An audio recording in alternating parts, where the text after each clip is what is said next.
신약성경 누가복음 6장 46절에서 49절 말씀입니다.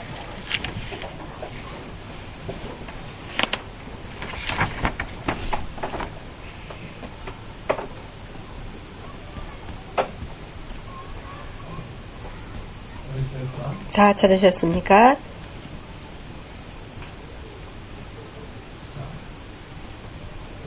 소리내서 모두 함께 읽겠습니다. 너희는 나를 불러 주여 주여 하면서도 어찌하여 나의 말하는 것을 행치 아니하느냐. 내게 나와 내 말을 듣고 행하는 자마다 누구와 같은 것을 너희에게 보이리라. 집을 짓 때 깊이 파고 주초를 반석 위에 놓은 사람과 같으니 큰 물이 나서 탕류가 그 집에 부딪히되 잘 지은 연고로 능히 요동케 못하였거니와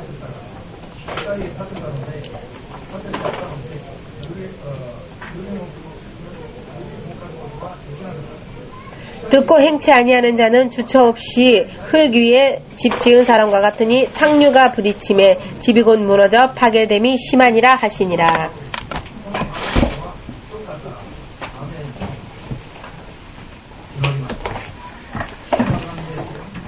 주 하나님 되신 예수님, 오늘 이 시간도 우리는 아무런 대가 없이 우리에게 허락하여 주신 주님의 이름과 주님의 이름으로 인해 우리에게 약속되어진 영원한 생명의 구원, 그 구원을 믿음으로 받았습니다. 그리고 주님의 그 은혜를 이 시간 다시 한번 찬양합니다. 또 감사드립니다. 지금 있는 나의 이 믿음이, 우리의 믿음이 내일에도 모레에도 그리고 영원토록 우리 안에서 역사하고 일할 수 있도록, 그리고 주님의 이름을 찬양할 수 있도록, 그리고 주님의 이름을 청종하는 믿음이 언제까지나 있을 수 있도록 도와주시옵소서. 오늘도 말씀을 들을 때에 우리들의 육의 생각과 육의 힘과 육의 지식과 지혜로 판단하는 것이 아닌 주의 역사하심 가운데에서 오직 믿음으로 받을 수 있도록, 믿음으로 받은 하나님의 말씀이 우리들 가운데에서 생명으로서 축복으로서 일할 수 있도록 도와주시옵소서. 모든 것을 주의 성령께 맡기오며 예수 그리스도의 거룩하신 이름으로 기도하옵나이다. 아멘. 할렐루야.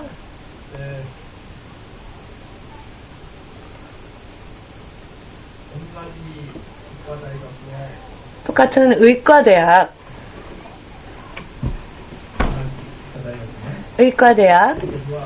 한 사람은 총장을 하였고 한 사람은 그 의과대학에서 교무청장을 역임하던 사람이 있었습니다. 한 사람은 총장이고 한 사람은 교무청장인데 이 두 사람 다 똑같은 교회를 다니면서 믿음 생활을 같이 하였답니다. 그런데 이 두 사람은 교회에서 임명하는 집사, 교회에서 하나님의 일을 하도록, 교회의 일을 믿음으로 하게 하기 위하여서 교회의 기둥과 같은 일을 하라라는 의미에서 집사라는 직분을 교회에서 임명하는데요. 이 두 분 다 집사의 직분을 받은 사람이었습니다.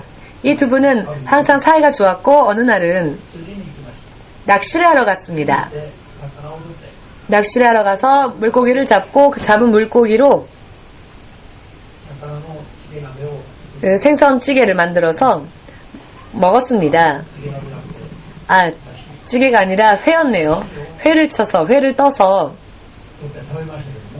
먹었습니다마는 그 먹은 결과 이 총장은 죽고 말았습니다. 근데 교무청장은 살았습니다.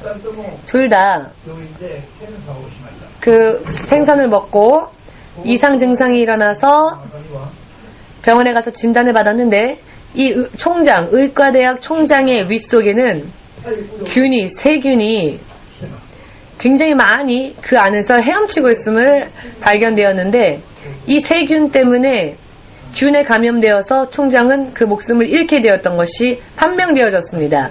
물고기의 회를 먹다가 생선회, 그 생선 속에 있었던 그 균들이, 해로운 너무 나쁜 균들이 그 몸속에 그대로 들어가서 그 세균들이 그 안에서 역사한 결과 죽게 되었다고 그 사인이 판명되어졌습니다. 또 한 사람이었던, 같이 이 물고기 생선 회를 먹었던 이 사람도 조사를 해보았더니 똑같이 그 위 속에 세균이 함께 있었는데 이 사람 안에 들어왔던 세균은 나중에 전부 죽고 말았음을 알게 되었습니다. 그 위 속에서, 위장 속에서. 그래서 교무청장은 같은 생선 회를 먹었지만 살 수 있었습니다. 목숨을 잃지 않게 되었고 목숨을 부지할 수 있었지만 한 사람은 같은 생선 회를 먹고 그 세균 때문에 죽었는데 한 사람은 그 세균이 그 위장 속에 같이 들어왔지만 세균이 죽어버렸던 것이죠. 세균이 죽지 않으니까 안 죽은 세균 때문에 이 을가리학 총장은 죽게 된 것이고요. 이 두 사람이 똑같은 학교에서 똑같은 일을 하면서 똑같은 직업을 가지고 직장터를 가지고 또 일을 하면서 또 똑같은 교회를 다니고 똑같은 교회에서 믿음 생활하면서 또 둘이 함께 낚시를 하러 가서는 생선회를 잡아먹었는데 생선회를 먹은 결과 한 사람은 죽고 한 사람은 살았고 검사를 하였더니 한 사람의 위장 속에는 세균이 살아서 너무나 많이 역사하고 있고 그러나 살아남은 사람의 위장 속에는 세균이 오히려 죽어있고 이런 불가사의한 현상이 일어나게 된 것입니다. 자, 여러분 머릿속에 정리가 되셨습니까? 이 사건이? 이 두 사람의 차이는 어디에서부터 왔을까요, 여러분?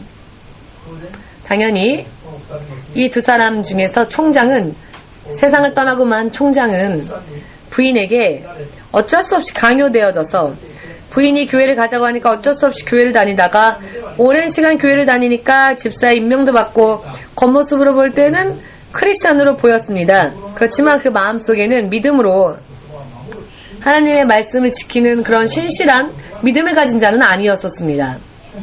그냥 몸만 교회에 왔다 갔다 했던 사람이었던 것이죠. 그러나 이 살아남은 교무청장은 진실로 마음으로부터 뜨겁게 말씀을 사모하고 말씀을 지키면서 열심히 믿음 생활을 해 나왔던 사람이었고 진실로 누가 보아도 영육혼 정말 모범적인 그런 크리스찬이었다라는 것이 나중에 판명되어졌습니다. 이 두 사람의 믿음의 차이가 두 사람의 운명까지 180도 바꾸어 놓았던 것입니다. 여러분 인정되어지십니까? 동의하십니까? 똑같은 믿는 자가 있어도 겉으로 볼 때는 둘 다 믿는 자처럼 보일 수 있어도 그 속마음을 보면 그렇지 않은 사람들도 있다는 것입니다. 예수라는 간판을 건 교회가 있다 할지라도 그 교회가 모든 교회가 다 똑같은 좋은 교회라고는 말할 수 없다는 것입니다. 하나님도 한 분이시고 성령님도 한 분이시고 예수님도 한 분이시지만 그 한 분이신 하나님의 이름, 그 하나님의 이름이 우리에게 아무런 대가 없이 주어졌지만 모두에게 공평하게 하나님의 공의로서 그 이름이 주어졌고 하나님은 공의로 우리를 다스리시지만 그러나 그 이름에 대한 우리들의 믿음, 우리가 그 믿음을 어떻게 가지느냐에 따라서 믿음 생활의 결과는 전혀 다른 결과로 나타날 수 있다는 것을 믿을 필요가 있습니다. 실제로 그렇기 때문에 믿음의 초보 단계에 있는 사람들은 영적인 깊이를 알지 못하는 사람들은 영적인 생활이 무엇인지 모르는 사람들은 교회는 다 똑같으니까 하나님도 다 똑같고 하나님이 똑같으니까 교회도 다 똑같다 이렇게 생각하지만 그리고 겉으로는 크리스찬이라고 하니까 모든 크리스찬들이 다 똑같이 보이지만 내면은 그렇지 않고 속사람은 그렇지 않다는 것이죠. 그렇기 때문에 부부 사이라 할지라도 가족이라 할지라도 믿음은 개인이 하나님과 자신의 관계를 바르게 맺지 않으면 안 된다는 것. 하나님이 개선하실 때가 되면 어떤 사람은 구원을 얻고 어떤 사람은 구원받지 못하는 일들이 일어난다는 것입니다. 여러분 이 부분을 정말로 여러분 지극히 상식처럼 여러분 동의해야 할 그런 영적 지식인데요. 그러나 크리스천이면서도 이와 같은 것을 인정하고 싶지 않은 사람들, 동의하고 싶지 않은 사람들이 너무 많지요.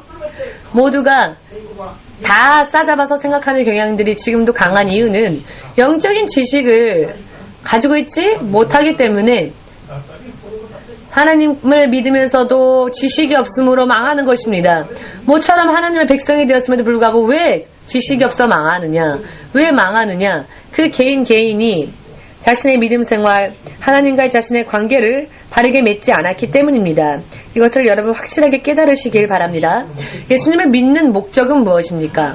반드시 하나님의 자녀로 하나님 앞에 옳다 인정을 받고 우리가 세상을 언제 떠난다 할지라도 반드시 천국에 들어갈 수 있도록, 그리고 이 땅에 사는 동안에도 하나님을 대신하여 하나님의 그 사랑과 은혜를 세상 사람들에게 전하고 하나님의 살아계심과 그분의 능력과 그 약속되어진 축복을 맛보면서 또 사람들에게 그것을 보여주면서 하나님의 이름을 찬양하고 하나님께 영광 돌리고 지금도 흑암 속에 있는 많은 자들을 하나님의 광명의 빛으로 나아가야만 할, 인도해야만 할 그런 일을 해야 할 사람들이 크리스찬인데요.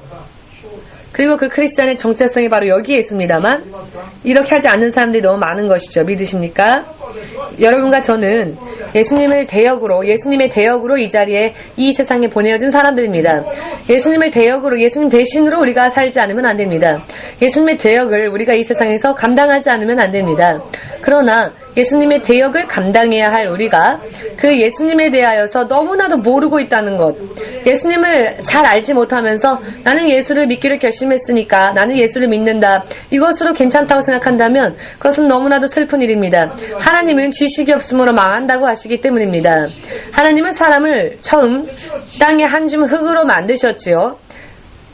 흙으로 빚어진 사람의 코 속에 하나님은 당신의 숨을 불어넣으셨고, 그하여 하나님은 사람을 동물과 같이 만들지 않고 하나님처럼 영을 가진 자로 만드셨고, 그리고 그 사람을 창조하시고 그 사람을 영적 존재로 만드신 후에 에덴이라는 동산으로 그를 인도하셨고, 육신을 위해서는 그 동산 안에 있는 모든 무성하게 피어 자라있는 나무의 실과를 자유롭게 따먹어도 좋다 허락되어졌죠. 무엇이든지 자유롭게 자신의 것으로 취할 수 있었습니다. 그러나 육의 관계는 그렇지만 하나님과의 영의 관계에 있어서, 하나님의 영의 관계에 대해서는 하나님은 계명을 하나 주셨는데요. 하나님과 사람이 영적 관계를 계속 맺을 수 있게 하기 위하여서 하나님은 당신의 계명을 하나 주셨고, 그 계명을 지키면 하나님과 사람이 계속 영적으로 관계를 맺을 수 있게 하셨는데, 그 계명은 선악과를 따먹지 말라는 것이었죠. 이 동산 중앙에 있는 선악과는 따먹지 말라. 그것을 따먹으면 너는 계명을 어긴 것이 되어 정령 죽으리라. 그러나 이 말씀을 지켜서 너가 따먹지 않는다면 너가 계명을 그렇게 지키는 것으로 인하여서 나와의 관계, 즉 하나님과의 관계가 법적으로 인정되어지고 법적으로 맺어지게 되고 그 관계가 유지되어지고 하나님에 의해 지원되어지고 모든 축복을 하나님의 동산에서 받아 누리고 일하지 않아도 먹고 마실 수 있고 행복이 끊이지가 않는 그런 생활을 언제까지나 할 수 있는 그런 낙원, 그와 같은 환경을 하나님의 약속에 의하여서 법적으로 이렇게 계약이 맺어지게 되었습니다. 이것은 기분 감정상의 계약이 아니죠. 계명이라고 하는 계약이 있었습니다. 어떤 인정이나 어떤 그런 동정도 아닌 사람이 가지고 있는 어떠한 속성과도 관계없이 다만 선과 악을 분별하는 나무의 실과 이 선악과만은 따먹지 말라. 그 이외에는 다 너희의 것이 돼도 좋다. 이 계명을 지킴으로써 사람이 하나님과의 관계를 맺을 수 있게 되었고, 이것은 계명을 지키느냐 지키지 않느냐, 즉 법률을 지키느냐 법을 지키지 않느냐에 따라서 하나님의 관계가 맺어지게 된 것이고, 지금 또한 그렇다. 지금도 하나님과 우리의 관계는 법적 관계이다라는 것을 믿으시기를. 하나님을 믿는다면은, 예수님을 믿는다면은 그분이 하나님이시고 우리의 구원주라는 것을 믿으신다면 하나님의 말씀, 즉 그 계명을 지키느냐 지키지 않느냐, 이것이야말로 우리가 최종적으로 축복을 받을 것이냐 받지 못할 것이냐, 구원받을 것이냐 받지 못할 것이냐, 믿음을 지킬 수 있을 것이냐 지키지 못할 것이냐가 판단되어지는 기준이 됨을 확실하게 깨닫기를 원합니다. 하나님께서는 그대로 성경의 말씀대로 판단하시고 어떤 이에게는 생명과 축복을, 어떤 이에게는 심판과 저주를 내리시는 분이시다라는 것입니다. 여기에는 반발 저항 할 수 있는 사람이 존재가 한 명도 없으며 하나님 당신조차도 당신이 말씀하신 그 말씀은 깨지 않으십니다. 하나님 당신조차 타협하지 않으십니다. 만약 하나님이 당신이 하신 약속과 말씀을 깨버린다면 하나님이 거짓된 자가 되는 것이고 하나님은 이와 같은 일을 하실 수 없습니다. 이런 객관적이고 법적인 하나님의 약속을 토대로 하여 우리도 하나님을 믿어야만 하는 것입니다. 마음속으로 하나님을 생각하면요, 내가 눈물이 나고, 하나님을 생각하면 기쁨의 눈물, 슬픔의 눈물, 여러 많은 의미에서 흥분도 되고 밤에 잠을 못 잘 정도로 이런 감정은 하나님과의 관계에서 필요가 없다는 것입니다.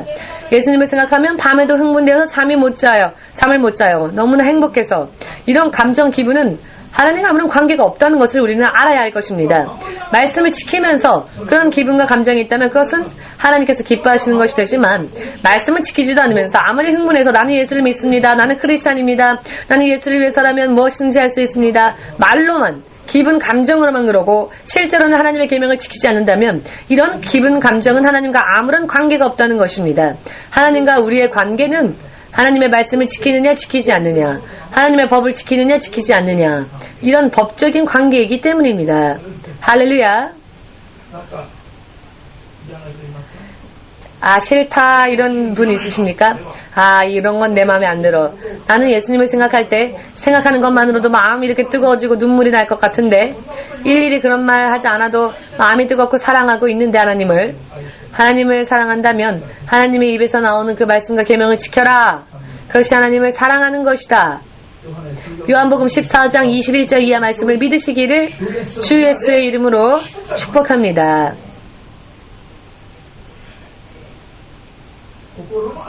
마음이 뜨겁고 안 뜨겁고는 믿음이 좋다 안 좋다의 기준이 될 수 없습니다. 말씀을 믿음으로 얼마나 지켰느냐 지키지 않았느냐, 이것이 믿음을 분별하는 기준이 됩니다. 하나님께서는 사람을 차별하시는 분이 아니시고요, 공의롭게 그 어느 누구에게도 하나님의 말씀으로 하나님 앞에 나오는 자, 그 사람이 누구라 할지라도 너는 왜 얼굴이 안 좋니? 너는 불만이 있니? 이런 말씀 안 하십니다. 머리로는 이해가 안 되고 머릿속이 복잡해서 너무나 고통스럽다 할지라도 하나님의 말씀이라면 아멘이라 순종하며 말씀을 지키는 사람이 있다면 그것으로 하나님은 그 사람을 옳다 하시는 겁니다. 이것이야말로 하나님을 믿은 것이 되는 것이고 하나님을 사랑한 것이 되는 것이고 하나님의 약속하신 축복을 받는 대상이 되는 것이다. 여러분들은 지금 이 순간 깨달으시길 바랍니다. 지금 시간이 너무 아깝게 흘러가기 때문에 빨리 깨달아야 합니다. 이와 같은 것을 깨닫지 않으면 시간은 점점 빠르게 흘러가기 때문입니다. 우리에게 축복을 주시는 그 생명의 시간이 다 흘러가 버리고 말기 때문입니다.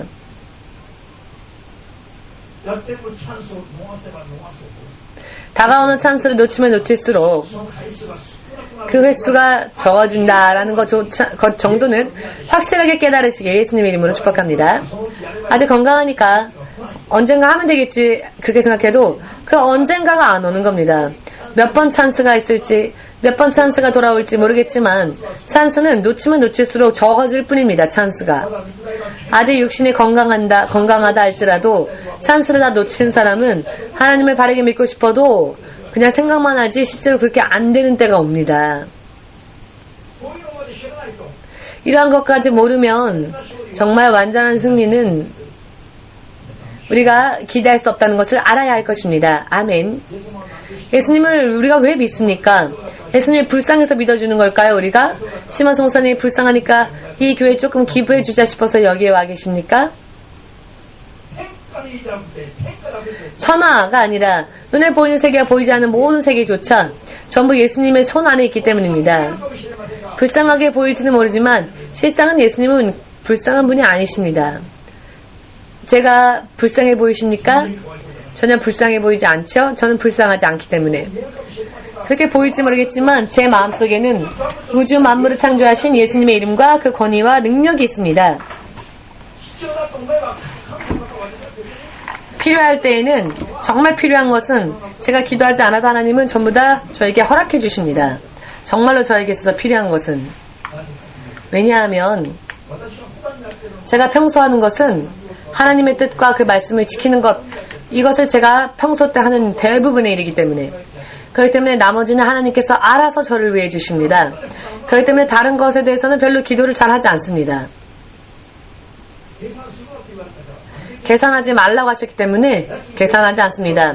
야증 계산하지 말라 하셔서 그래 내가 왜 야증을 계산할까? 하나님이 책임져 주실 텐데 내가 피곤할 따름이지. 내가 피곤해서 빨리 치매 현상이 오면 안 되니까. 그래서 야증 같은 거 계산하지 않고 피곤한 일이 없도록 그런 일 때문에 다만 말씀을 지키는 일을 확실히 해 나가면 말씀을 지켜나가면 내가 어떠한 믿음을 보였느냐에 따라 하나님께서 나의 모든 필요를 하나님께서 생각해 주시고 허락해 주신다라는 점. 제가 난 빨리 죽고 싶어 하면 하나님은 슬퍼하시고 대단히 슬퍼하시고 화내실 겁니다. 피곤해서 난 죽고 싶다. 지금은 이제 그런 이야기를 안 합니다. 왜냐하면 하나님께서 그 말씀을 듣고 슬퍼하시기 때문입니다. 한번 굉장히 혼난 적이 있습니다. 이런 말을 가볍게 입 밖에 냈다가 어떤 사람은 동경이 위험하니까 오사카로 도망가라. 이런 지도자들이 꽤 있는데요. 저는 제가 있는 그 자리가 가장 안전하다는 걸 믿습니다. 이 주변 일대, 이 동네에서 이 건물이 제일 위험하다고 3월 11일 동북 대지진 때 굉장히 많이 흔들렸답니다. 그러나 저는 생각합니다. 믿음이 없는 사람들의 걱정, 근심일 뿐이지 이 교회, 이 건물을 땅끝 선교 교회에 싸게 하나님께서는 우리에게 이것을 넘기시기 위해서 땅을 살짝 흔드신 건데 사람들이 아주 쓸데없는 것까지 걱정하죠. 이 빌딩이 이 동경에서 가장 안전한 빌딩이 될 것입니다. 믿으시는 분만 바로 여러분의 하나님께 영광을 돌리시기 바랍니다. 아무것도 모르니까 이 빌딩 이 동네에서 소문이 났었답니다. 모두가 3월 11일 대지진 때 이 건물이 너무나 심하게 흔들려서 이 마을 주민 사람들이 다 나와서 구경 나왔답니다. 흔들리는 걸 보려고.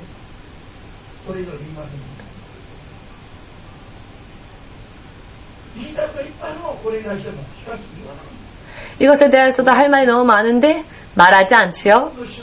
만군의 주 여호와께서 여러분과 제가 자유롭게 쓰기 쉬운 곳에서 예배를 할 수 있게 하시기 위해서 인도하신 하나님의 역사라는 것을 믿으십니까? 이것을 정말로 마음속으로부터 믿는다면 여러분들은 진정 복된 믿음을 가진 자들입니다. 그러나 이와 같은 것을 대부분의 사람들이 지금 이 시대 크리스찬들이 믿지 않죠. 그러나 저는 실제로 믿습니다. 이와 같은 것이 이 땅에 일어나는 것조차 믿지 못하는 사람들이 어떻게 죽으면 천국과 지옥을 믿습니까? 실제로는 믿지 않는다는 겁니다. 천국과 지옥이 있다는 것을 실제로 믿고 있다면 지옥에 가지 않고 천국에 가기 위해서 더 열심히 하나님의 말씀을 지켜야 하지 않겠습니까? 그러나 말씀은 지키지 않으면서 난 예수 믿으니까 천국 갈 수 있다라고 생각하는 것, 하나님께서 말씀하십니다. 나는 너를 전혀 모른다라고. 너의 이름도 모른다. 전혀 모른다라고 말씀하신다는 것입니다. 전부 다 하나님 모르신다고. 이와 같은 이야기가 있습니까? 하나님께서는 사랑이신데 그런 이야기를 하십니까? 성경은요, 이보다 더 심한 이야기도 하십니다. 하나님의 말씀을 듣지 않으면 지옥의 불 속에서 영원히 태워버린다고 성경은 말하고 있습니다. 이것이 심한 이야기가 아닙니까? 그렇기 때문에 그런 같은 일들을 하지 말고 하나님의 나라에 갈 수 있는 준비를 하라라는 경고의 말씀인 것이죠. 아멘. 하나님께서는 계명을 통해 말씀을 통해서 우리와 관계를 맺으시는 분이시기 때문에 우리가 마음으로만 믿는 것이 아니라 마음으로 믿은 것을 내 실제 생활 가운데에서 행동으로 실천하고 있는지 이것이 내 믿음을 판단할 수 있는 기준이 된다라는 것을 저는 말씀드리고 싶은 것입니다. 일본의 교통법 전부 다 공부하고 여러분 다 운전하시는 분들은 알고 계시죠? 일본의 교통법. 운전면허를 갖고 계신 분들은 다 알 겁니다.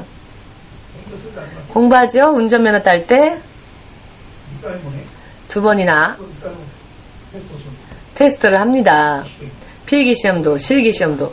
저는 100점 만점 둘 다 100점 만점 맞았는데요. 머리로는 100점 만점인데 운전할 때에는 좀 대충 하는 부분들이 있어서요. 운전할 때에는 제가 잘 위반하고 그래서 지금도 제 면허가 골드 면허가 되지 못했습니다. 주차 위반하지, 신호 무시하지. 그렇기 때문에 운전면허 위반만 하고 있지. 내년에는 골드를 딸 수 있을지 모르겠지만 아무튼 머리로는 100점 만점 교통법에 대해서는 다 알고 있습니다. 왜? 열심히 공부했으니까요. 필기시험 떨어지면은 너무 부끄러워서 열심히 공부했거든요. 그러나 머릿속에 있는 것을 실제로 운전할 때 지키지 않으면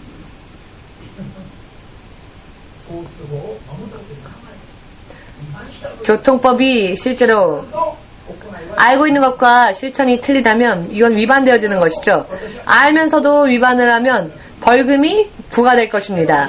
그러니 알고 있는 것만으로는 의미가 없다는 것입니다. 알고 있다 할지라도 위반해버리면 벌금이 부과되는 것입니다. 깨달으셨습니까? 예수님을 알고 있고 믿고 있고 목사님께서 하신 말씀 전부 다 알고 있어요. 또 믿고 있어요. 네, 좋습니다. 알고 있다면 지켜야죠. 지키는 데 있어서 지식은 아무런 도움이 안 됩니다. 이것은 영적인 것뿐만 아니라 육적으로도 그렇다는 것을 믿으실 수 있으십니까? 그렇기 때문에 하나님께서 이 세상을 지배하시는 방법이 있는데요. 하나님은 당신의 말씀을 통해 철저하게 바깥에 있건 안에 있건 말씀을 믿고 그 말씀을 실천하는 걸 하나님은 보십니다. 행위가 믿음을 진정한 믿음인지 혹은 그렇지 않은지, 살아있는 믿음인지 죽은 믿음인지, 약속되어진 축복을 받을 수 있을 만한 믿음인지 그렇지 못한 믿음인지를 판단하는 기준이 바로 믿음에 의한 행위에 있음을 믿을 수 있으십니까?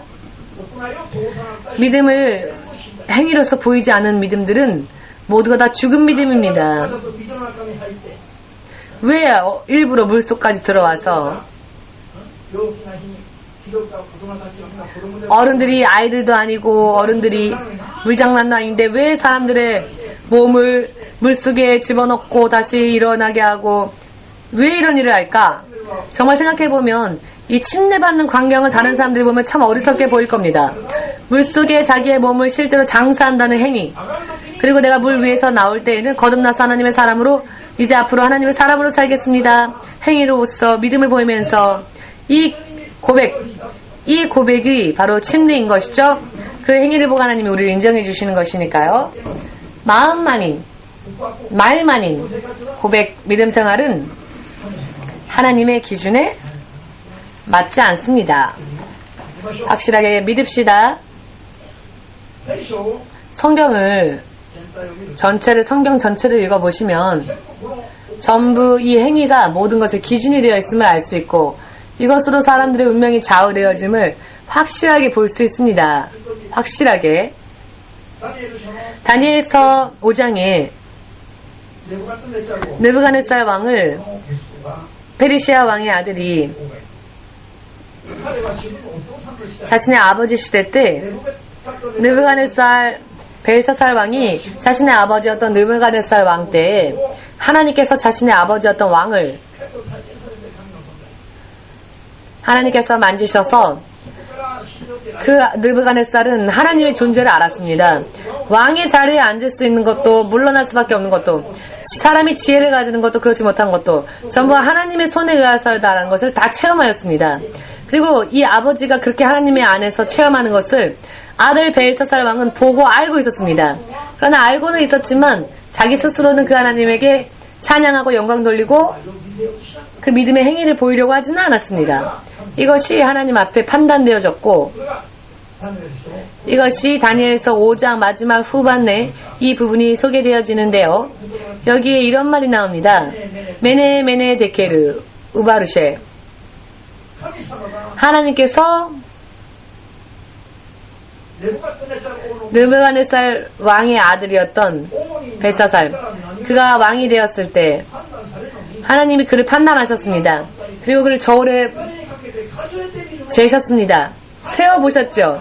그의 행위가 과연 하나님께 영광을 돌리고 있는 그런 행위인지 아닌지, 그 믿음을 저울에 재어보았는데 그리하였더니 그는 하나님께 영광을 돌리지 않았었습니다. 믿음으로, 행위로서. 그리하여서 저울로 재보고 본 결과 플러스 마이너스가 부족으로 나왔습니다. 그의 행위가 부족함으로 나왔기 때문에 하나님께서는 그의 나라를 그에게서 빼앗아서 그 나라를 메대와 바사 두 나라로 갈라놓으십니다.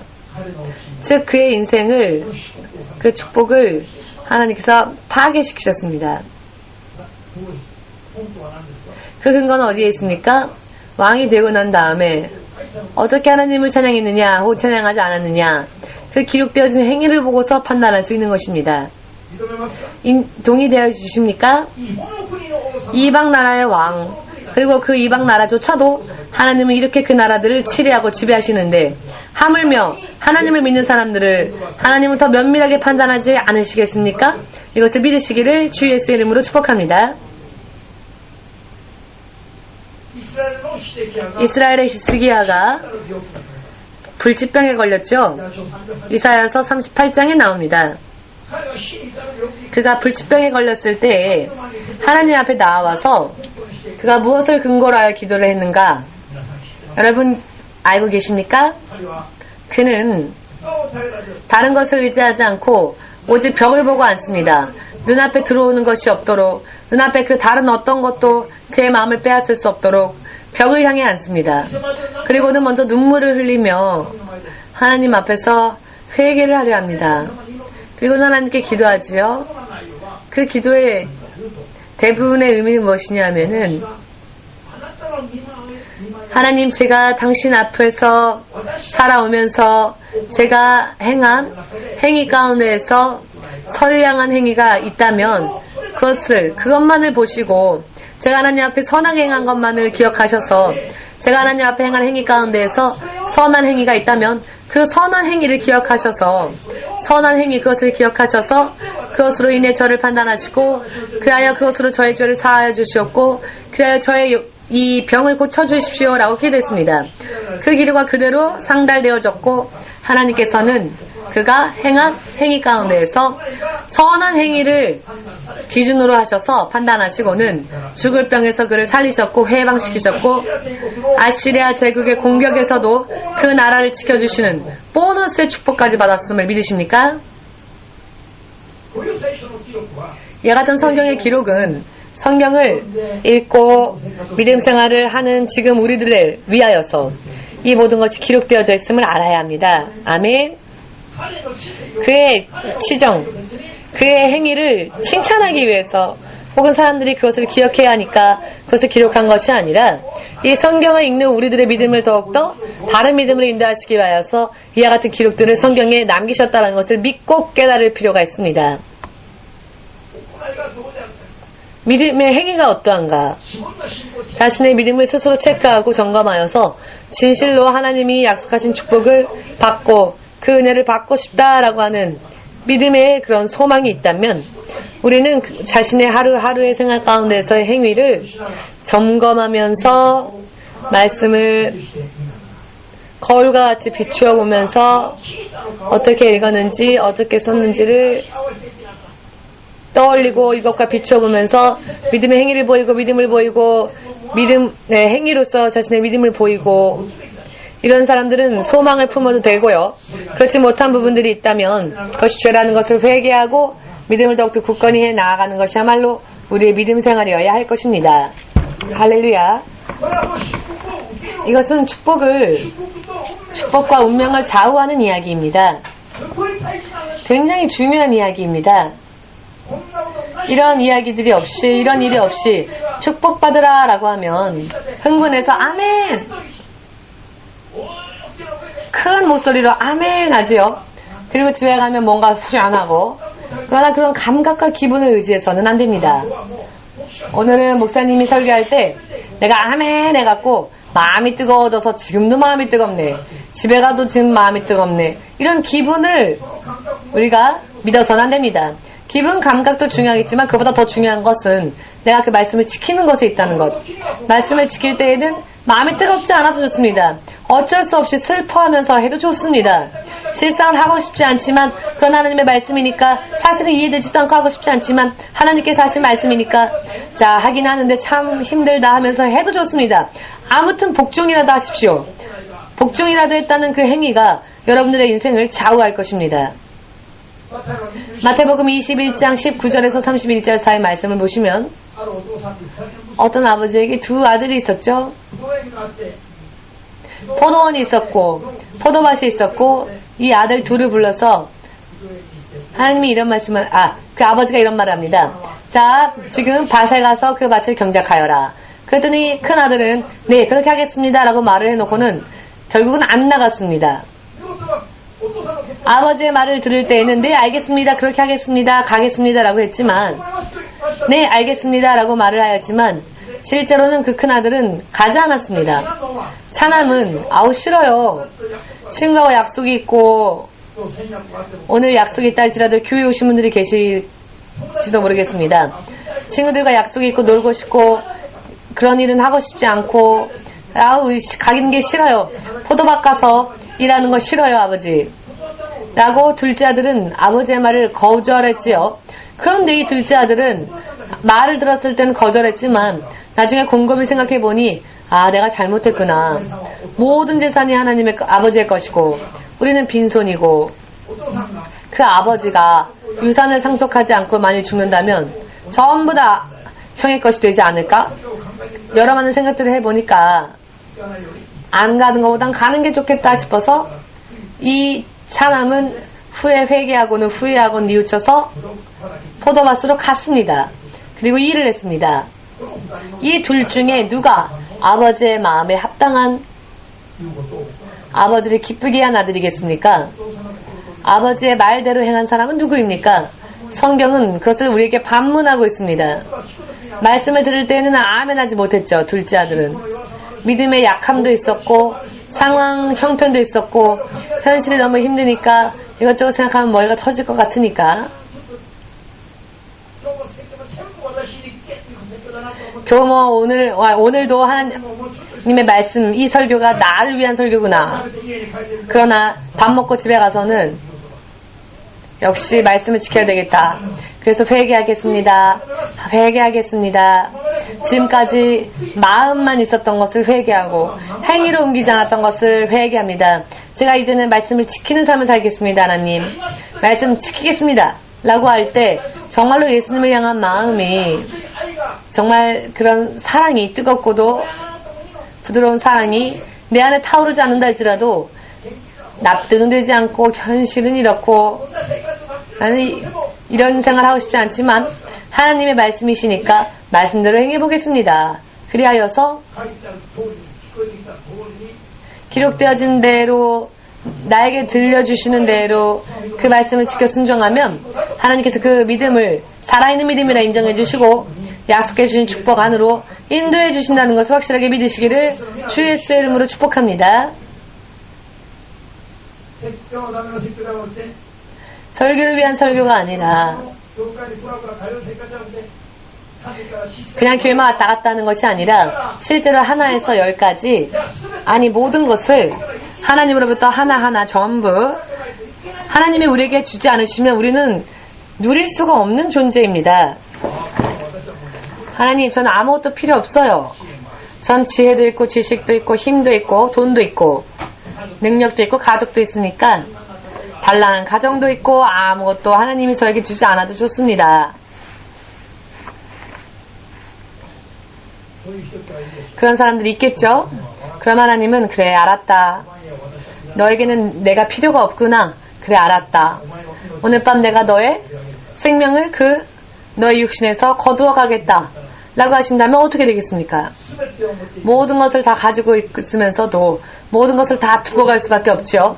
지금 내가 숨 쉬는 것도 하나님의 은혜라는 것, 하나님의 능력과 하나님의 허락하심이 있기에 하나님의 축복으로 사는 거라는 것을 믿으십니까?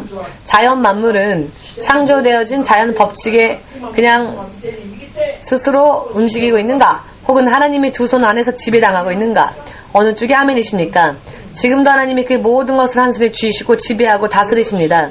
이것을 실제로 믿어야만 합니다. 아멘.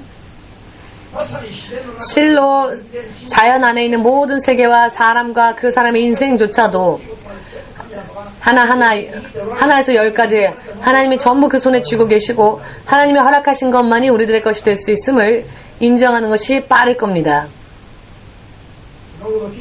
기도할 때에도 기도원 가운데 틀어막혀서 밤낮 없이 금식하면서 큰 목소리로 왠지 약간 슬픈 그런 목소리로 기도하는 사람들 죽을 때까지 하나님의 사람다운 축복과 능력을 받을 수 없습니다. 왜?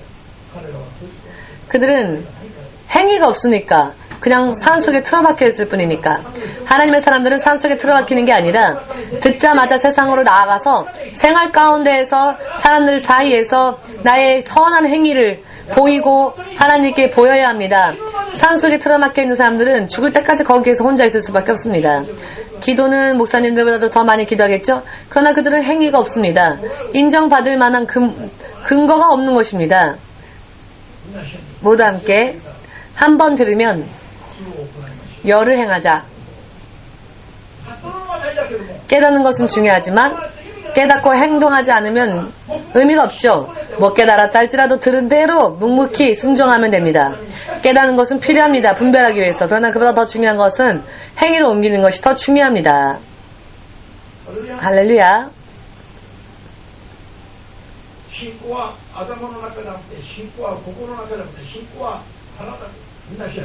믿음은 영적인 생활은 모두 함께 영적 생활은 영적으로 해야 한다.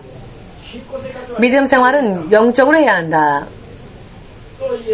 라고 말하면요. 좀 기다리십시오. 말씀만 있고 기도만 하고 하면 그것으로 된다고 생각하죠. 그러나 믿음 생활은 육으로부터 시작합니다. 육을 부수고 하나님께 나아가는 그런 믿음에 의한 행위에 의해 영적 생활이 진실로 이루어지게 되는 것입니다.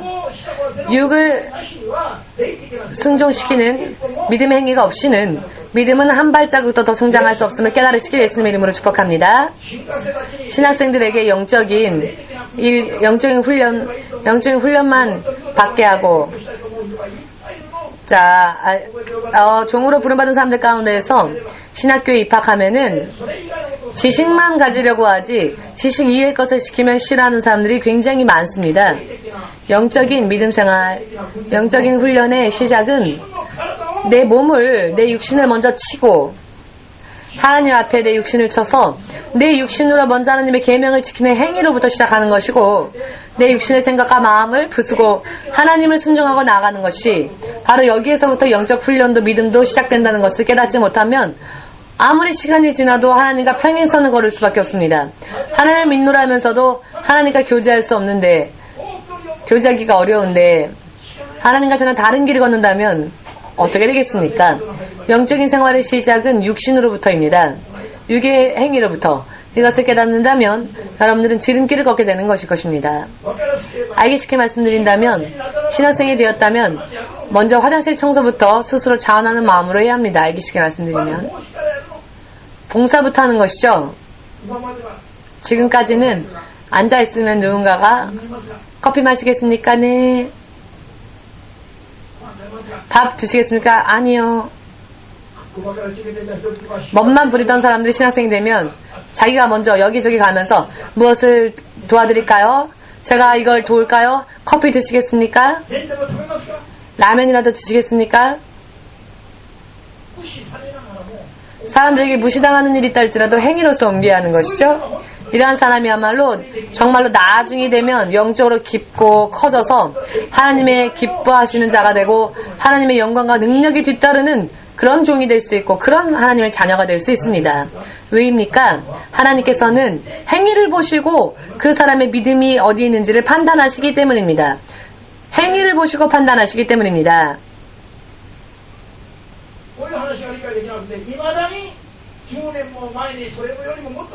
이런 이야기가 아직도 의미를 모르겠어서 주의종으로 부름받았음에도 불구하고 지금도 준비만 하고 있는 사람이 있죠. 어디에? 멀리에. 여기에는 한 사람도 그런 분들이 없음을 믿습니다. 할렐루야.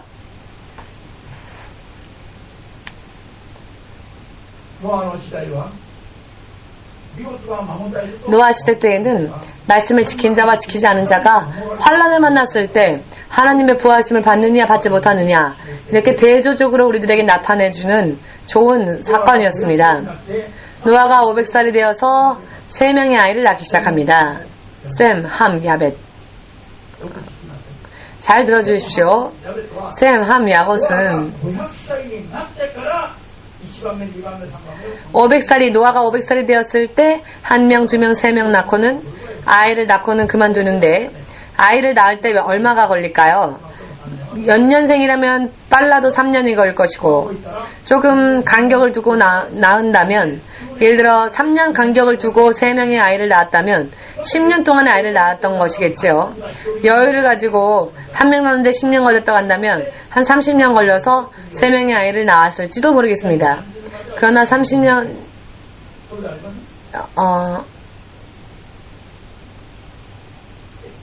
30년 이상이나 걸리지는 않았겠지요. 형제라면 아이를 몇 년 만에 낳을 것 같습니까? 3년이나 5년. 바쁘겠네요. 아무튼 노아는 500살이 되었을 때 3명의 아들을 낳기 시작합니다. 그 아들을 다 낳고 난 다음에 적어도 매년 1명만 낳았다 할지라도 503살 때부터 그렇겠죠?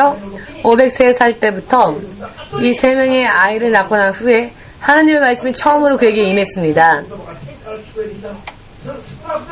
적어도 534명 정도가 있었을 때 하나님의 말씀이 임했습니다. 이 세상에 죄가 범람하여서 그 죄의 크기가 하나님의 귀에까지 다다라서 이대로 둘 수가 없다. 내가 세상을 심판하리라. 그러니 너희는 심판받지 않기 위하여 살아남기 위하여서 내 입에서 나오는 그 크기대로 방주를 만들어라. 하나님이 말씀하신 대로의 모양, 그 크기, 그 길이대로 방주를 만들라.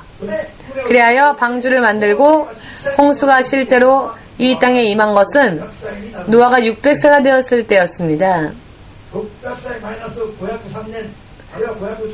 자, 마이너스 503년, 510년 하면 대체적으로 90년이 남겠죠? 약 90년 전후 노아는 하나님의 말씀대로 살면서 말씀대로 방주를 만들었습니다. 그러나 자신이 만들기만 한 게 아니라 자신도 만들면서 세상 사람들에게도 복음을 전했습니다. 만들라고. 그러나 노아는 하나님이 말씀하신 대로 믿었지만은 노아와 그 8가족은 노아로부터 복음을 들었던 사람들은 여러 많은 일과 여러 많은 것들 때문에 바쁘고 급해서 걸어다니느라 바빠서 말씀을 노아를 통해 들었음에도 불구하고 그것을 지키지 않았죠. 즉 방주를 만들지 않았습니다. 약 90년 후에 노아가 600세가 되었을 때 실제로 하늘의 깊은 궁창들의 문이 열려서 하늘의 깊은 문이라고 하는 것은 우주 외벽의 문, 우주 외벽에 있는 물들, 지구 안에 있는 물이 아니라 우주 외벽에 있는 물들을 동원하셔서 이 땅에 모든 산까지 다 덮을 정도로 비가 올 수 있게 하셨습니다. 자, 빛의 광 속으로 달려도 약 70억 광년 걸리는데 빛이 1년 동안 달리는 거리가 1억 광년이라고 하죠. 1억 광년. 10년 달려도 자 1억 달려도 대단한데 이 우주의 외벽에서 외벽까지 75억 광년을 달리면 안 될 정도로 넓답니다. 그런데 이 외벽에 있는 물이 지구에 비로 내렸다. 빛의 광의 속도로 와도 많은 시간들이 걸리는데 75억 광년 정도가 걸리는데 그 외벽에 있었던 물들이 이 땅에 비처럼 오게 되었다는 것은 상식적으로는 이해가 되지 않지만 이해될 수 없는 일을 하실 수 있는 분은 바로 하나님이시다는 것을 믿으시고 하나님은 능치 못하심이 없으며 있을 수 없는 일조차도 있을 수 있게 하실 수 있는 능력이 하나님이시고 75억 광년으로 75억 광년으로 달려도 오지 못하는 이 지구에 바로 40일 밤낮으로 비를 내리게 하셨다는 것. 머리로는 계산이 안 되죠? 그러나 우리는 믿음으로써 이와 같은 하나님을 체험할 수 있게 되는 것입니다. 믿으십니까? 비행기를 타고 1만 미터 정도를 달리면 더 그 이상은 구름도 없죠. 수분을 머금고 있는 구름, 먹구름도 혹은 아무런 수분이 존재하지 않는 구름도 더 이상 존재하지 않습니다. 2만 킬로 정도만 하늘에 올라가도 구름이 없습니다. 지금 우리 이 땅에 오는 비들은 그 10,000킬로 이상 올라가지도 못하는 그런 먹구름을 통해서 비가 오지요. 이 구름들을 다 동원해도 전 세계에 있는 산들을 다 덮을 수가 없습니다. 그러나 노아의 홍수는 그렇게 만들었죠. 그렇다면 그 물은 전부 어디에서 왔느냐? 바로 우주 외벽에서 날라온 것이다. 창세기 1장 1절의 말씀에 그 말씀에 근거로 한 우주의 외벽으로부터 큰 물이 하늘과 땅으로 나뉘어졌습니다. 이런 불가사한 일을 하실 수 있는 분이 예수님이십니다. 할렐루야. 그때의 전 인류가 멸망하는 가운데에서 노아의 8가족만큼은 90년 동안 묵묵히 하나님 말씀대로 방주를 만든 사람만이 만약 크기를 잘못 지었다거나 대충 만들었거나 여기저기 구멍이 뚫렸다면은 겉모습으로 볼 때는 방주였을지라도 비가 새어버리는 방주라면은 차라리 안 만든 사람들과 다를 게 없이 홍수 때에 함께 망했겠지요. 그러나 말씀대로 만들었기 때문에 틈이 없도록 만들었기 때문에 완벽하게 말씀의 크기대로 행동을 보여 그 생활 속에서 인생을 쏟아 부어서 만들었기 때문에 전 인류가 망하는 가운데에도 이 8가족만큼은 구원을 받았다. 숫자가 아니라 영적으로는 질이 더 중요합니다. 많은 사람들이 섰다고 해서 하나님이 그 사람들을 칭찬하시는 게 아닙니다. 단 8명 혹은 단 1명밖에 없다 할지라도 하나님이 영적으로 말씀을 지켰느냐 지키지 않았느냐 공의에 따라서 심판하시는 분이시다라는 것을 확실하게 깨달읍시다. 아멘.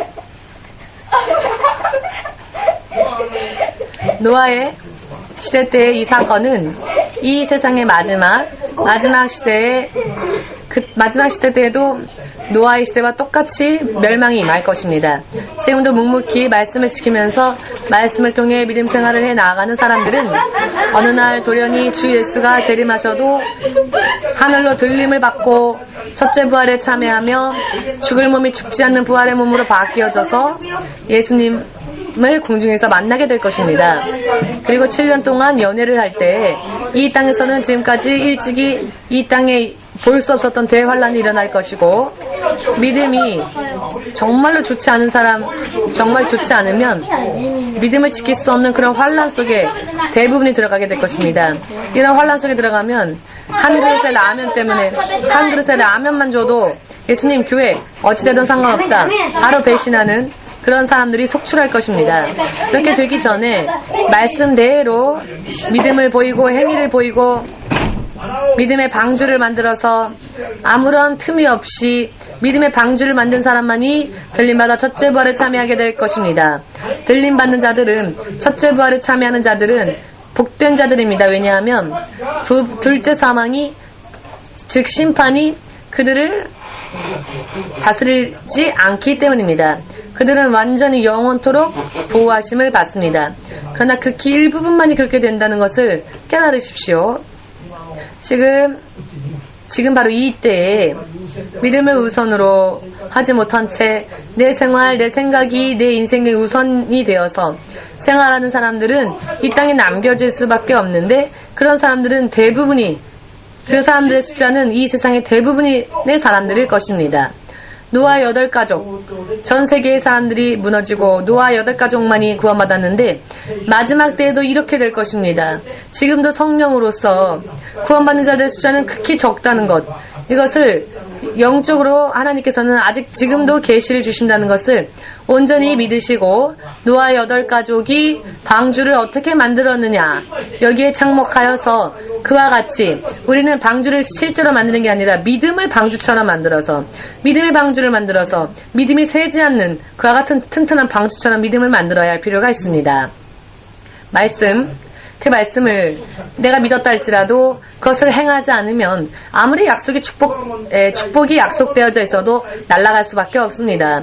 솔로몬 왕 이후 하나님 앞에서 정말로 놀라운 축복을 받은 자는 록펠러일 것입니다. 그는 어렸을 때부터 어머니에게 주일 성수할 것, 하나님 앞에 11조를 바칠 것, 그리고 목회자, 주의 종의 말을 순종할 것 등등 영적인 교육을 받고 자란 사람이었습니다. 대단히 어렸을 때부터 그는 정말 가난한 집안에 태어난 사람이었는데요. 수입이 거의 없는 어린 시절 때부터 아르바이트를 하지 않으면 안 될 정도로 가난한 집안이었지만 그는 어머니의 이런 영적 교육대로 믿음 생활을 실제로 행위로서 보였고 하나님으로부터 축복을 받기 시작했지요. 그가 어느 정도 그 재물을 손에 넣었을 때 그는 친구에게 사기를 당해 폐광되어진 광산을 금광산이라고 사기를 당하여서 금이 나오는 줄 알고 샀는데 자기가 모은 그 재물을 다 써서 그 광산을 샀는데 파도 아무리 파도 금이 나오질 않고 그리고 점점 자금줄이 없어지게 되고 빚은 늘어나고 채무도 늘어나고 점점 채무에 쫓기게 되고 광부들은 임금을 지불해주지 않는다는 이유 때문에 폭동을 일으키려 하고 임금을 지불하라 일은 하지 않은 채 이런 참 힘든 상황 속에서 진퇴양난의 이런 환란 가운데에서 그가 빠졌을 때에 그는 폐광산 안에 깊이 들어가서는 홀로 쓸쓸히 하나님을 향하여서 기도했습니다. 하나님 저는 하나님의 말씀을 지켰고 말씀대로 살았는데 오늘날까지 말씀으로 살았는데 말씀을 지키며 살았는데 하나님 왜 이런 상황과 이런 환란이 제 인생에 일어나게 되었을까요? 지금 돈을 지불하지 않으면 저는 저 광부들의 손에 의해 죽을 것 같습니다. 그러나 이것을 어떻게 해야 합니까? 그때 하나님의 음성이 깊이 기도했을 때 하나님의 음성이 들려오는데 조금만 더 팔아 라는 음성이 들려왔습니다. 조금만 더 팔려고 하면 광부들에게 임금을 주지 않으면 안 되는데 그들을 움직이게 하지 않으면 안 되는데 그리고 팔려면 돈이 드는데 이런 힘든 상황 가운데서 어떻게 조금 더 팔 수 있을 것인가? 지금의 상황을 생각한다면 하나님의 말씀대로 조금 더 판다는 것은 사실 무리한 이야기였습니다. 전부 하나님도 광산도 다 버리고 자살이라도 하고 싶을 정도의 그런 상황이죠.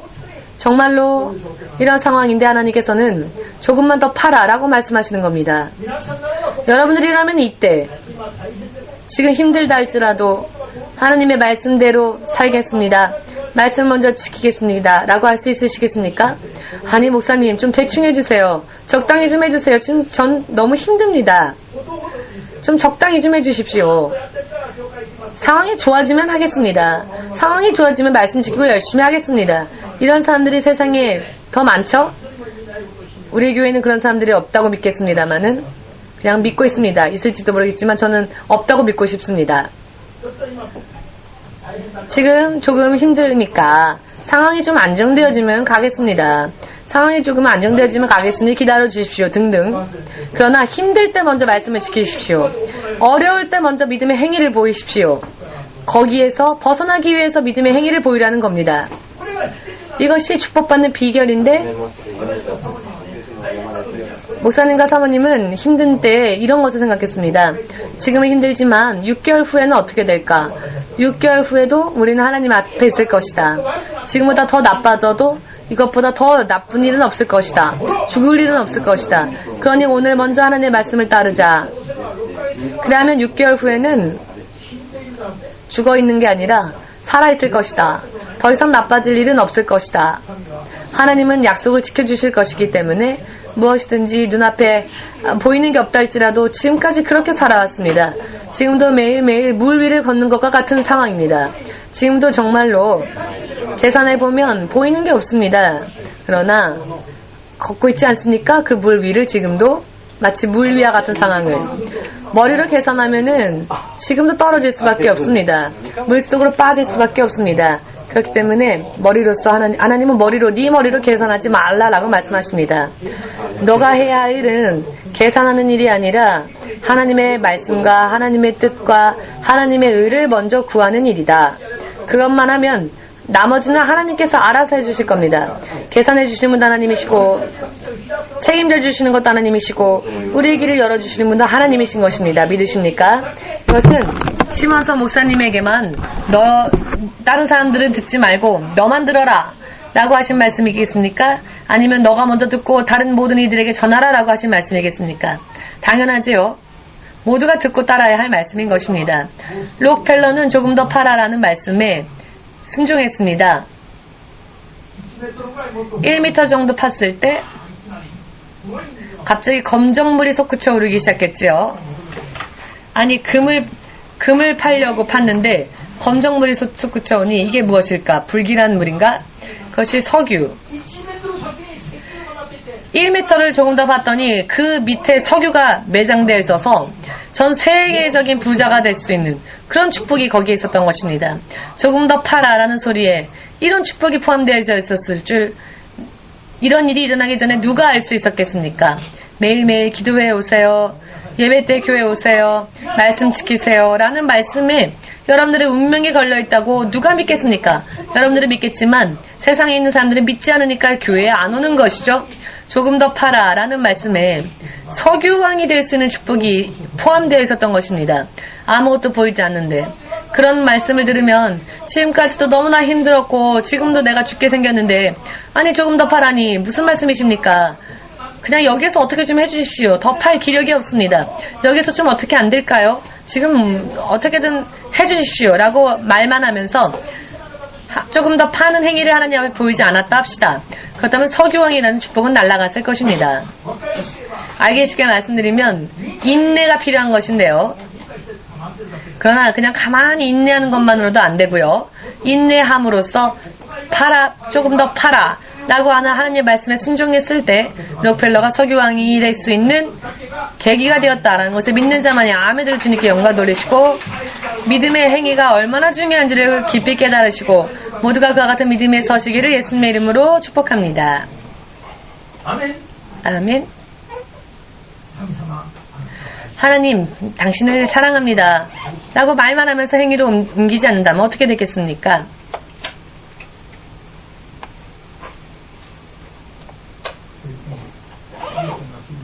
만일 미여상이 너를 사랑해 라고 말하면서도 너밖에 없어 라고 하면서도 주위에 있는 사람과 결혼한다면 어떻게 하겠습니까?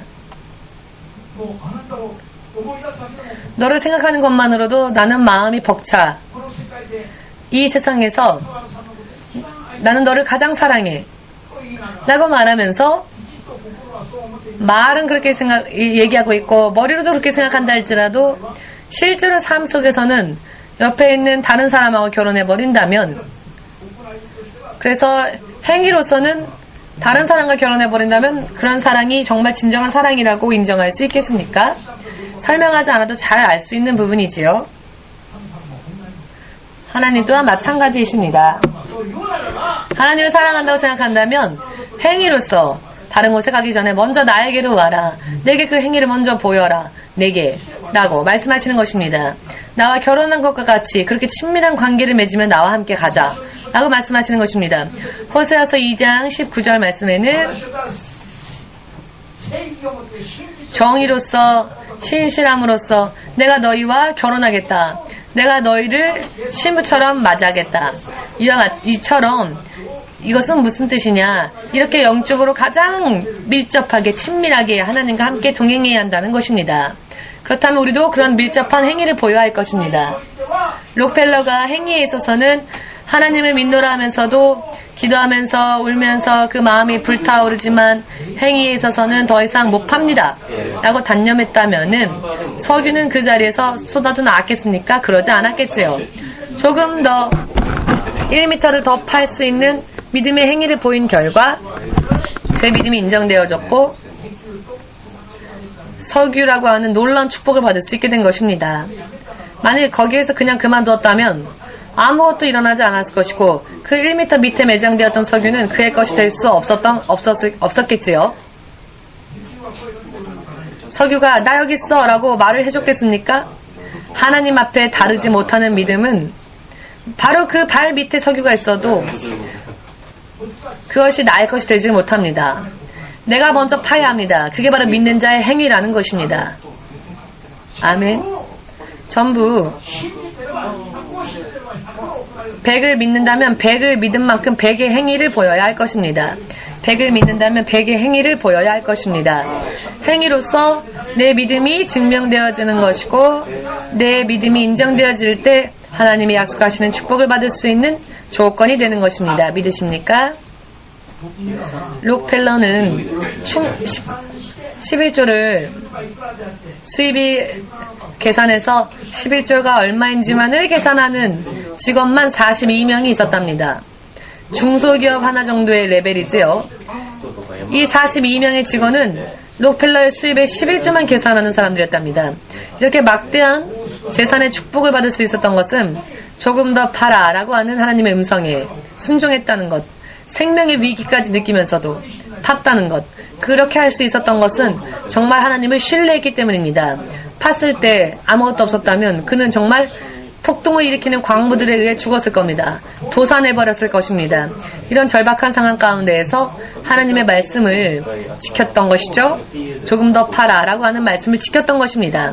지금도 이와 같이 들려오는 하나님의 음성과 하나님의 말씀에 대하여서 여러분들의 믿음을 보이고 실제로 행위로서 그 믿음의 행위를 보이며 하나님 앞에 나아가는 자가 되셔서 실제로 믿는다는 것이 이름만이 아니라 실제로 믿어서 하나님이 약속하신 축복까지 반드시 하나님께 받아서 이제는 그 축복을 나누어 주면서 예수를 믿고 내가 이렇게 은혜 받았다 축복받았다 라고 간증할 수 있도록, 여기까지가 이 땅에서 하나님이 믿는 자에게 약속하신 축복입니다.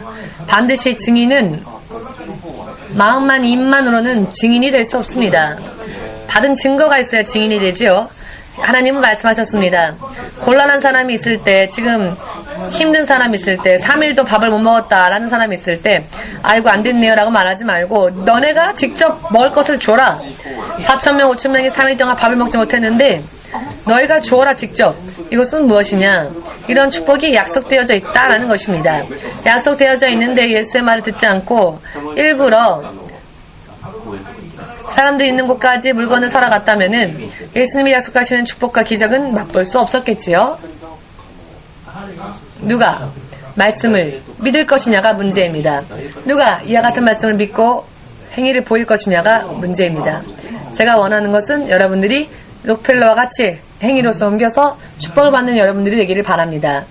여러분들이 그런 축복의 증인이 되어서 진실로 이 나라, 이 민족을 구원해내는데 선두에 서서 마지막까지 쓰임받고 첫째 부활에 틀림없이 참여하는 여러분들이 되시기를 목사는 권하겠습니다. 아멘.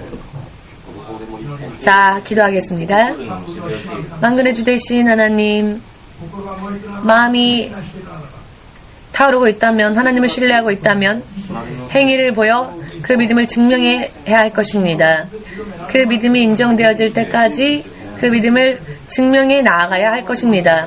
지금까지 그리하지 못했던 믿음, 이름뿐이고 마음뿐이지 행위로 옮기지 못했던 것을 회개하고 이제 행위를 통해 명실상부 하나님을 믿는 자로서 하나님이 약속하신 축복을 실제로 받는 믿음 생활이 실제로 이루어질 수 있도록 한 사람 한 사람을 도와주시옵소서. 예수 그리스도의 이름으로 기도합니다. 아멘.